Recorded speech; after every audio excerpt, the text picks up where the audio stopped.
আসবো? এসো।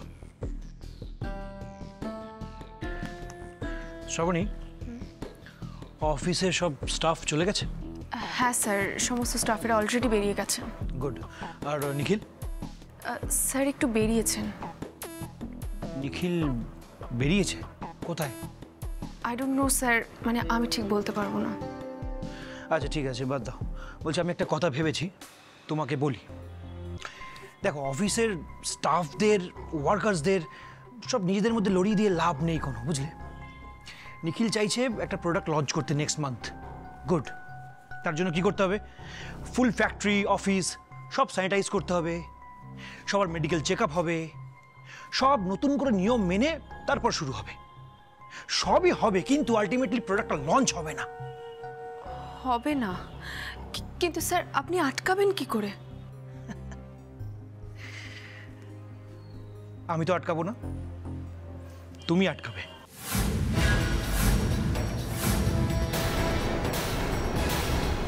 আমি? তুমি ওই যে তুমি বললে 35% ওয়ার্কার যারা তোমার কথায় রাজি হয়েছে, তাদের মধ্যে থেকে তোমাকে বেছে নিতে হবে কিছু কিছু ওয়ার্কারকে যারা অক্ষরে অক্ষরে তোমার কথা পালন করবে। তাদের শুধু একটু অসুস্থ হয়ে পড়তে হবে। বুঝতে পারলে না? বোঝাচ্ছি। দেখো, নিখিল যখন নতুন প্রোডাক্ট লঞ্চ করতে চাইছে, তার আগে নিশ্চয়ই একটা মিটিং ডাকবে, আর মিটিংয়ের সঙ্গে সঙ্গে একটা খাওয়া দাওয়ার অনুষ্ঠান করা উচিত। নিখিল যদি না করতে চায়, আমি নিখিলকে বোঝাবো করার জন্য। আর তারপরে সেই 35% ওয়ার্কারদের মধ্যে তোমার বাছা বাছা ওয়ার্কাররা অসুস্থ হয়ে পড়বে। কারোর জ্বর হবে, কারোর কাশি হবে, কারোর পেট খারাপ হবে, ব্যাস। কিন্তু স্যার মানে এরকম যদি হয় তাহলে তো আমাদের কোম্পানির স্টাফ, ওয়ার্কার সবার মধ্যে একটা প্যানিক সিচুয়েশন ক্রিয়েট হয়ে যাবে।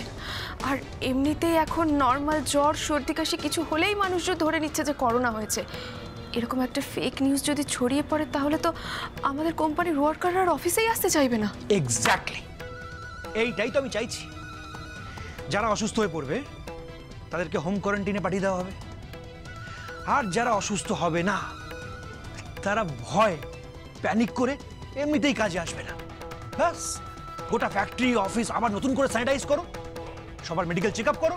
একটা লম্বা প্রসেস। এমনিতেই আর পরের মান্থে ওই প্রোডাক্ট লঞ্চ হবে না, আর সুস্বাদু মশলার কোম্পানি বদনাম হয়ে যাবে।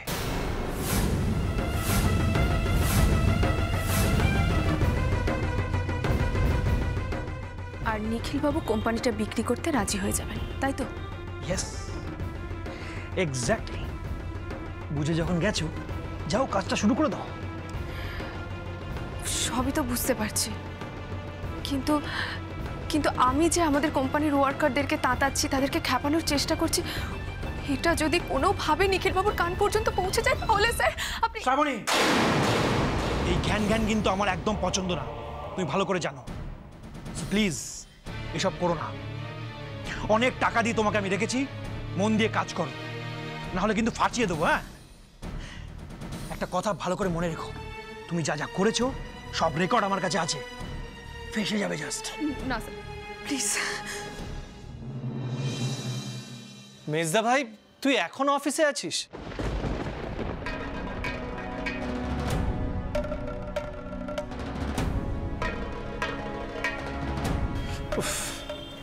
কটা বাজে দেখেছিস?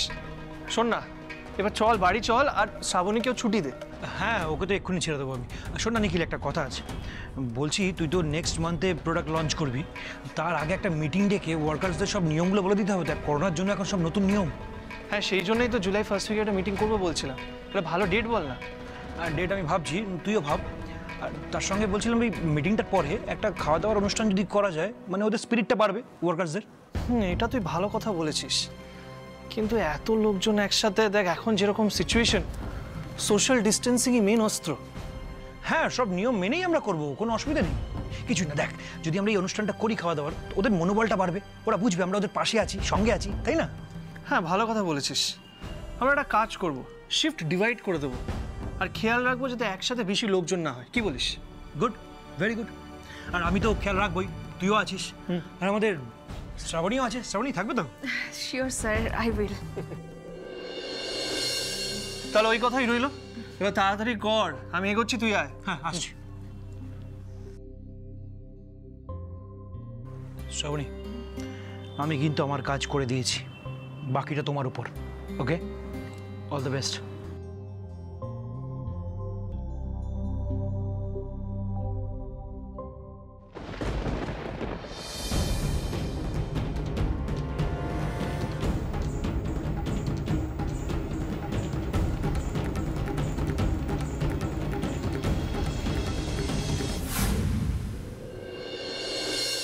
অলোক, অলোক, বলো দিদি। এই যে বলছি যে বাজার থেকে এই কটা জিনিস এনে দিতে হবে যে ভাই।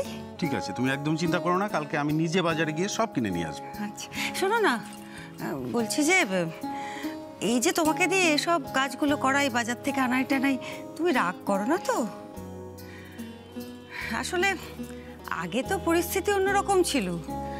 আগে কিছু দরকার টরকার লাগলে একটা লম্বা ফর্দ করে আমাদের বৃন্দাবনের হাতে ধরিয়ে দিতাম। এখন তো আর সে উপায় নেই। দেশের যা পরিস্থিতি, যতক্ষণ না স্বাভাবিক হচ্ছে, বৃন্দাবন বেচারা তো দেশের বাড়ি থেকে ফিরতেও পারছে না। তাই বলছি যে এসব কাজ করাই বলে তুমি কিছু মনে টনে করো না তো? তুমি এমন করে কেন বলছো দিদি? আমাকে তোমরা এত আপন করে নিয়েছো, এতদিন তোমাদের বাড়িতে আছি, তারপর আমাকে চিকিৎসা করে সুস্থ করে তুললে, আর এইটুকু দায়িত্ব আমি পালন করতে পারবো না? দিদি, আমি কিন্তু নিজেকে তোমাদের বাড়ির একজনই মনে করি, জানো? সে আমি জানি অলোক, নইলে আমাদের এত বড় দুঃখ দুর্দশার দিনে তুমি আমাদের ছেড়ে যাওনি তো। আর তুমিই তো আমাদের এই পরিস্থিতির মধ্যে পাশে দাঁড়িয়ে রয়েছো। মা, মা, মা, এই তো মা। কি হয়েছে বড় বাবা, এত হাঁপাচ্ছ কেন? মা, মা কি হয়েছে জানো? তোমার বড় ছেলে। কি হয়েছে? বড় ছেলে কিছু হয়েছে?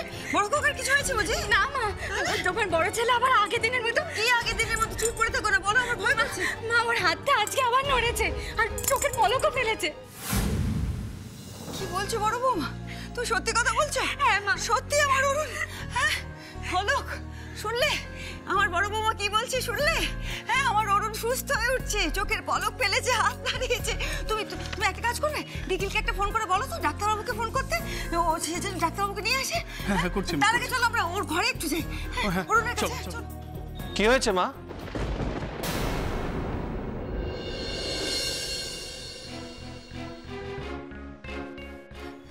নিখিল, তুই খুব ভালো সময় এসেছিস। শোন না, বড় বৌমা কি বলছে শোন। বলছে যে আমার অরুণ নাকি সুস্থ হয়ে উঠছে, ও চোখের পলক ফেলেছে, হাত নাড়িয়েছে। তুই একবারটি ডাক্তারবাবুকে ফোন করে বল না এইসব কথাগুলো, যে অরুণ সুস্থ হয়ে উঠছে। আচ্ছা বড় বৌমা, অরুণ কি একবারই ওই হাত নাড়িয়েছে, চোখের পলক ফেলেছে, নাকি আরো অনেকবার করেছে এরকম? না মা, ওই একবারই নড়েছে। আর তারপরে তো আমি কতবার কথা বলার চেষ্টা করলাম, কিন্তু আবার আগের মতো স্থির হয়ে গেল। বর্দা ভাইয়ের সেন্স চলে আসা মানে তো আমাদের জন্য খুব বড় বিপদ। আমাদের ধরা পড়া থেকে কেউ আটকাতে পারবে না। আচ্ছা ঠিক আছে, ঠিক আছে, আমি এক্ষুনি ডক্টরকে ফোন করে বলছি আসতে। কি ব্যাপার নিখিল, এখন আবার ডাক্তার কেন? শোন না, একটু আগে বর্দা ভাই রেসপন্স করছিল, তাই ডক্টরকে কল করছি।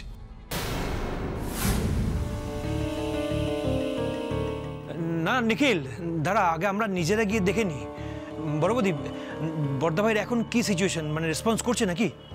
আর নিখিল, বুঝতেই তো পারছিস এখন করোনার যা প্রকোপ চারিদিকে, এখন ডাক্তার হঠাৎ করে পাওয়া যাবে না, আগে থেকে ইনফর্ম করতে হয়। চল আমরা নিজেরা গিয়ে দেখি আগে। হ্যাঁ চল চল চল চল চল মা, চলো বড় বৌদি, চলো। অশোক,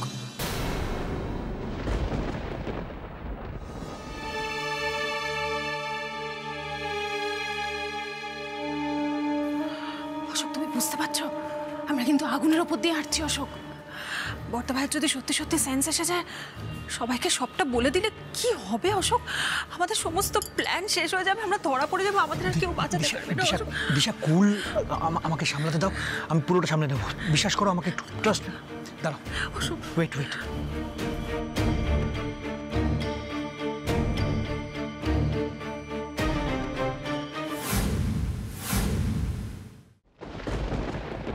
অরুণ, এই অরুণ।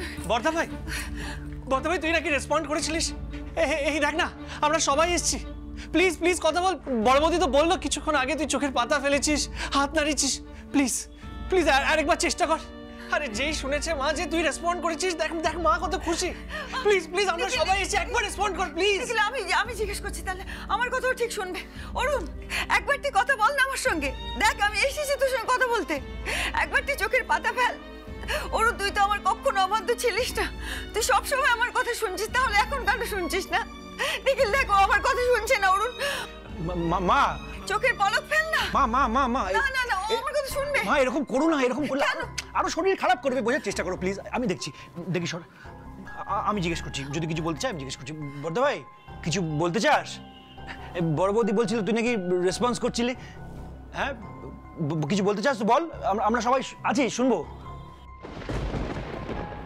বড় বৌদি কই রেসপন্স করছে না নিখিল, মনে হয় বড় বৌদি ভুল দেখেছে, রেসপন্স তো করছে না। এই জন্য আমি ডক্টরকে ডাকতে বলেছিলাম, তখন রেসপন্ড করছিল। যদি ডক্টর দেখে যেত, কোনো একটা ওষুধ দিত, তাহলে বর্দা ভাই তাড়াতাড়ি রিকভার করে যেত। ঠিক আছে নিখিল, আমার মনে হয় এখন ডক্টরকে না ডেকে কাল সকালে ফোন করলে বেটার হয়। এখন না না, এক্ষুনি ডাকা উচিত। দাঁড়া আমি কল করছি।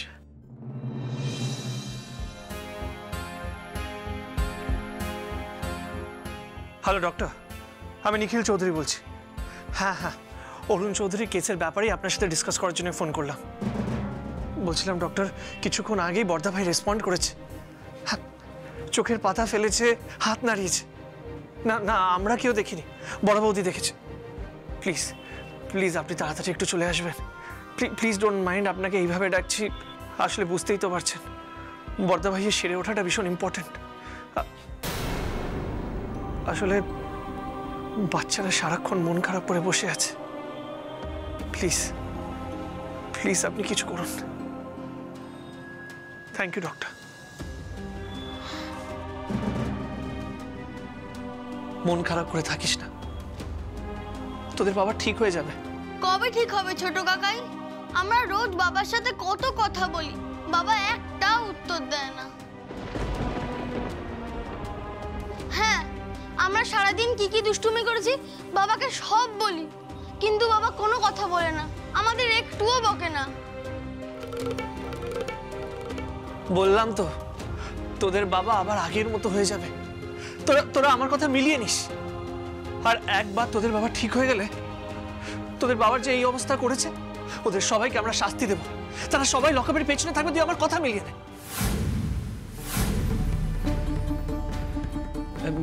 নিখিল বলছি, বাচ্চারা আছে, এখন কি এসব কথা বলাটা ঠিক হচ্ছে? মানে না মেজদা ভাই, এই কয়েক মাসে বাচ্চারা বড় হয়ে গেছে, ওরা এখন সবকিছুই বোঝে রে। তুই দেখিস, একবার বর্দা ভাই সুস্থ হয়ে উঠলে শ্যামার কালপ্রিটদের আমরা ঠিক ধরে ফেলবো। আচ্ছা ঠিক আছে, আমার মনে হয় বর্দা ভাইয়ের এখন রেস্ট নেওয়া উচিত। বড় বৌদি থাকুক একা, আমরা যাই। দিশা চলো চলো দিশা।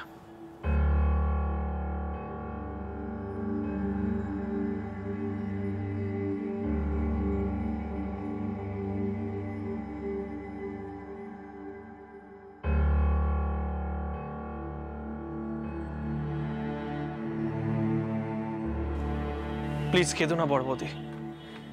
আমি জানি আমার কথা শুনে তুমি মিথ্যে কথা বলেছ, কিন্তু একদিন এটা সত্যি হবেই। বর্দা ভাই উঠে দাঁড়াবে, সম্পূর্ণ সুস্থ হয়ে যাবে, ট্রাস্ট মি। তুমি তো জানো বড় বৌদি, আমাদের শত্রুরা আমাদের সব স্টেপ ফলো করছে, আর ওরা ঠিক জানতে পারবে যে বর্দা ভাই রিকভার করছে, আর তখন ওরা ভয় পেয়ে যাবে। ভয় পেয়ে কোনো ভুল স্টেপ নেবে, আর তখন আমি ওদের ধরে ফেলবো। সত্যি সেটা সম্ভব হবে তো নিখিল? সম্ভব বড় বৌদি। এবার কোনো ছোটখাটো চাল না, বড় চাল চেলেছি। আমাদের জয় নিশ্চিত।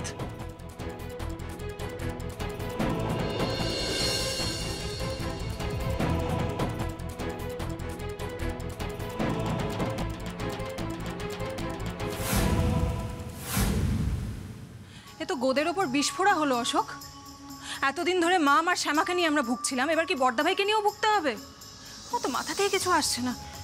অশোক, যদি যদি বড়দা ভাই সত্যি সত্যি সেন্স ফিরে আসে কি হবে তুমি ভাবতে পারছো? আমি তো সেটাই ভাবছি দিশা। আমার টেনশনে মাথা খারাপ হয়ে যাচ্ছে। আমি কি করবো? বড়দা ভাই তো, আমি কিছু বুঝতে পারছি না কি করবো। সিরিয়াসলি আমার মাথা কাজ করছে না।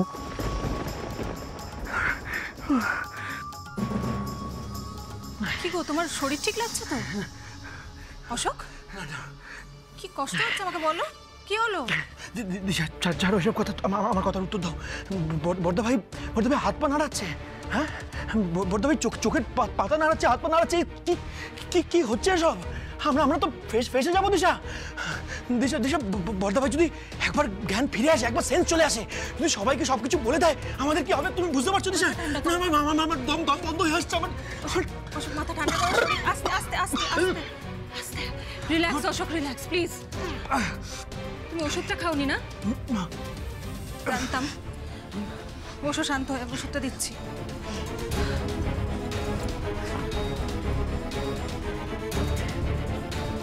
কালকেও তুমি ওষুধ খাওনি, সারা রাত ছটফট করেছো এই জন্য। পারছি না, শ্বাসকষ্ট। এক্ষুনি ঠিক হয়ে যাবে, দাঁড়াও।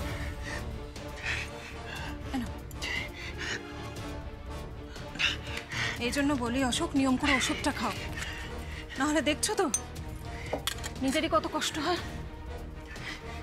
একটু শান্ত হওয়ার চেষ্টা করো না, আর কোনো কথা নেই। অশোক, অশোক রিল্যাক্স।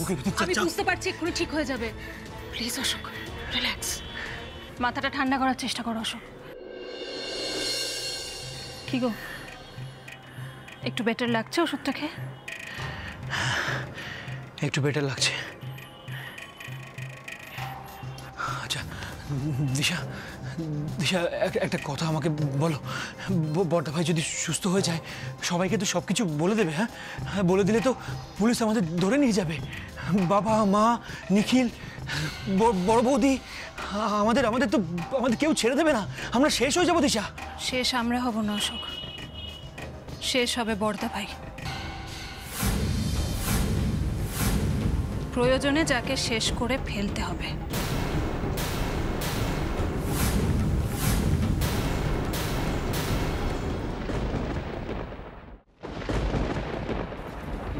আপনাকে যেটা বলেছিলাম আপনার মনে আছে তো? আপনি কিচ্ছু চিন্তা করবেন না মিস্টার নিখিল, আমি সেভাবেই কথা বলবো। এসো এসো, সাবধানে। ওকে আসুন ডক্টর। ওই তো নিখিল এসে গেছে ডাক্তারবাবুকে নিয়ে। ডাক্তারবাবু, আমার বড় ছেলেকে একটু ভালো করে দেখে দিন না, একটু সুস্থ করে দিন না। আপনি জানেন ও না চোখের পলক ফেলেছে, আবার হাতও নাড়িয়েছে। তার মানে কি ও একটু একটু করে সুস্থ হয়ে উঠছে তো। আপনি যদি একটু ভালো করে চিকিৎসা করেন, আমার ছেলেটা আবার আগের মতন হয়ে যাবে। দোহাই আপনার, একটু ভালো করে দেখে দিন না। আপনি জানেন না ওর ছেলে দুটো, ওই বাচ্চা দুটোর মুখের দিকে তাকালে বুক ফেটে যায়। ওদের চোখের সামনে ওদের বাবা এরকম ভাবে পাথরের মতন বসে আছে কতদিন ধরে। আপনি দোহাই একটু ওকে সুস্থ করে দিন না। আপনি কোনো চিন্তা করবেন না মাসি, আমি দেখছি অরুণবাবু এখন কি কন্ডিশনে আছে।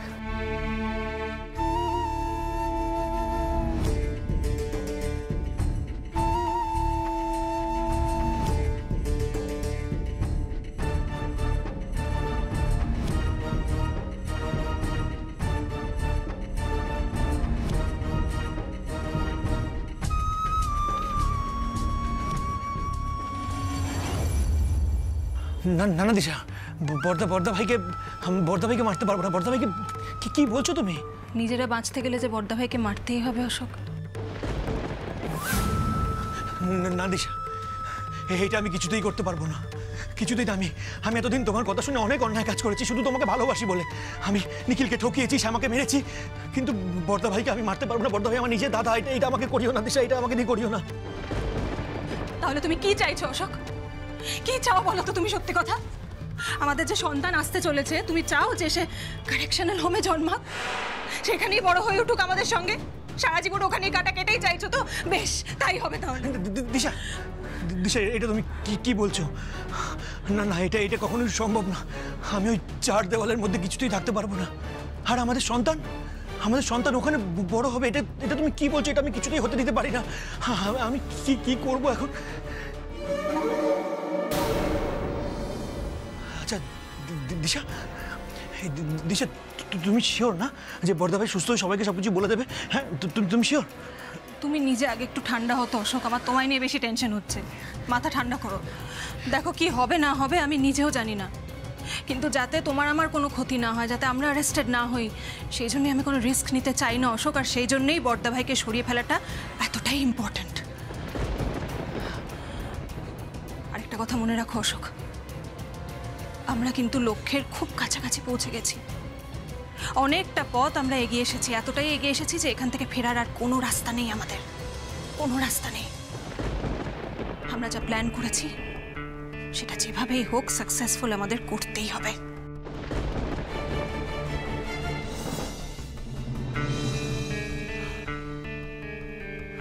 তাছাড়া অশোক, তুমি নিজেও তো দারুণ কাজ করছো।